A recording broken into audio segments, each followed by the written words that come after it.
첫 번째 이야기. 그녀의 몸은 본래 많은 가능성을 지니고 이 세상에 태어났다. 그녀의 뇌는 그녀를 둘러싼 모든 움직임과 소리와 냄새와 분위기에 펄펄 반응했고, 그에 따라 그녀의 심장과 팔다리와 손가락들과 발가락들이 모두 꿈틀거렸다. 뭐 이런 아기가 다 있나? 태어나자마자 두 눈을 동그랗게 뜨고 눈동자를 휙휙 굴려가며 주변의 모든 사물에 호기심 어린 눈빛을 보내는 그녀의 눈을 보면서 아버지는 생각했다. 첫 아이가 아들이길 간절히 바랬지만 그녀의 눈을 바라본 아버지는 그녀가 딸이라는 것에 전혀 개의치 않았다. 호기심 가득한 눈빛을 쏘아대며 이리저리 굴려대는 그녀의 눈에 홀딱 빠져들어갈 뿐이었다. 아버지가 그녀에게 받은 첫 인상처럼 그녀는 또릿또릿한 아이로 자랐다. 여기까지만 보면 아버지의 큰 기대와 지원을 받은 그녀는 그 타고난 에너지만큼 소위 출세라는 것을 했을 터이나, 대개의 이야기들이 모두 그렇듯이 이 두 부녀의 관계는 그녀가 척도를 지나며 여지없이 망가지고 만다. 이 이야기는 그 망가짐과 그 아쉬움에 관한 기록이다. 그녀가 태어난과 동시에 그녀와 사랑에 빠진 아버지였지만 어떻게 된 일인지, 아니 정확히는 납득이 가지 않는 이유로 그녀의 아버지는 그녀가 돌이 지날 무렵 그녀를 처가에 맡기기로 한다. 날 때부터 드센 그녀는 엄마의 젖이 부르트도록 빨아대곤 했고 조금이라도 엄마를 쉬게 두질 않았다. 엄마가 조금이라도 쉬려 하면 동네가 떠나가도록 울음을 터뜨리곤 했다. 잠이 많던 그녀의 아버지는 지난 1년이 너무 피곤했는데 어느 날 문득 그녀의 엄마가 내뱉은 소리에 귀가 번쩍 뜨였다. 이렇게 질긴 애가 다 있어. 젖을 떼려면 아무래도 시골 엄마한테 보내야 할까봐. 어서 빨리 경제적으로 자리를 잡고 싶었던 그녀의 아버지는 그녀의 엄마가 그녀에게만 매달려 지낸 지난 1년이 무척 아까웠고 어서 빨리 그녀의 엄마가 자신의 일을 도와주길 바라고 있던 터였다. 그녀를 시골로 보내겠다는 그녀의 엄마 말이 어둠을 밝히는 전구 같았다. 그렇게 쉽게 그녀는 태어난 지 1년 만에 부모와 헤어졌다. 물론 젖은 떨어졌다. 그런데 떨어진 건 젖만이 아니었다. 울음이 떨어졌고 눈동자의 움직임이 느려졌다. 아이고, 어쩜 이렇게 얌전한 애가 다 있어. 아유, 이런 애랑 10명도 더 키우겠구만. 순옥이 그년도 모진년이지. 아유, 어떻게 이렇게 얌전한 애 하나를 건설 못하고 이리로 보냈대? 아유, 글쎄 모진 건 순옥이가 아니고 애 아빠더라고. 애가 운다고 보내라고 했다지 뭐래. 참, 이 얌전한 애가 울면 얼마나 울었다고. 아휴. 시골 안악들은 모이기만 하면 그녀가 얌전하다며, 그녀가 불쌍하다며 그녀의 엄마와 아버지를 욕했다. 그렇게 5년을 그녀는 시골에서 아주 얌전한 아이로 살았다. 그리고 성인이 된 후에도 그녀는 그 시골만 가면 그저 얌전했다. 두 번째 이야기. 취학을 위해 그녀가 집에 돌아왔을 때 옆집엔 피아노 학원이 있었고 언제나 좋은 소리가 들려왔으며 그 좋은 소리가 들릴 때마다 그녀의 뇌와 팔다리와 손가락들이 꿈틀거리고 눈동자도 휙휙 움직였다. 그리고는 언제나 그녀는 밖으로 뛰어나갔다. 개화산의 아카시아 향을 깊게 들이마시며 그녀는 뇌 속에서 꿈틀거리는 그 피아노 음들을 따라 한 발 두 발 뛰곤 했다.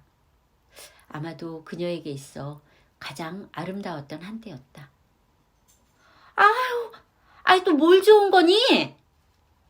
한참을 뛰다 집에 들어오는 그녀의 손엔 언제나 무언가가 쥐어 있었다. 빗이며 못이며 분필이며 늘 그녀의 손엔 언제 주운 건지 모를 것들이 꼭 쥐어져 있었고 그 모습을 바라보는 엄마는 또 쓰레기를 주워왔냐며 그녀에게 소리를 지르곤 했으나 피아노 소리를 들으면 뛰어나가서 돌아다니며 무언가라도 주워오는 그녀의 버릇을 고칠 수는 없었다고 한다. 그렇게 매일매일 옆집이 피아노 학원이었으니 피아노 소리는 매일매일 그녀의 귀에 들렸기에 나가서 뛰어다니던 덕이었을까? 학교에서 그녀는 어떤 운동이든 뛰어났다. 달리기는 물론 철봉에, 뜀틀에, 매트 위 텀블링까지. 자, 경원이가 나와서 시범을 보여봐. 모두들 경원이 하는 거 잘 보고 경원이처럼 뛰면 된다.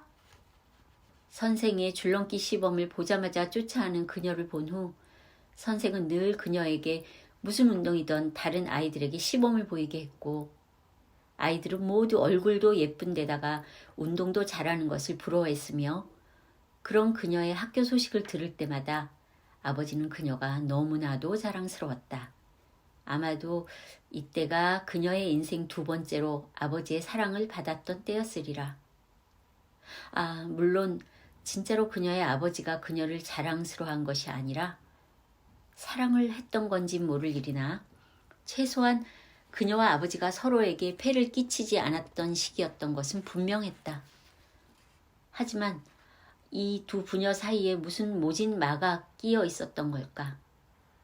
태어난 그녀를 보고 사랑에 빠진 것 같던 아버지가 1년 만에 쉽게 그녀와 헤어졌듯 그저 단순히 돈을 좀 편안히 벌어보고자 그랬듯 그녀의 아버지는 이 시기도 채 3년을 끌고 가지 못한다.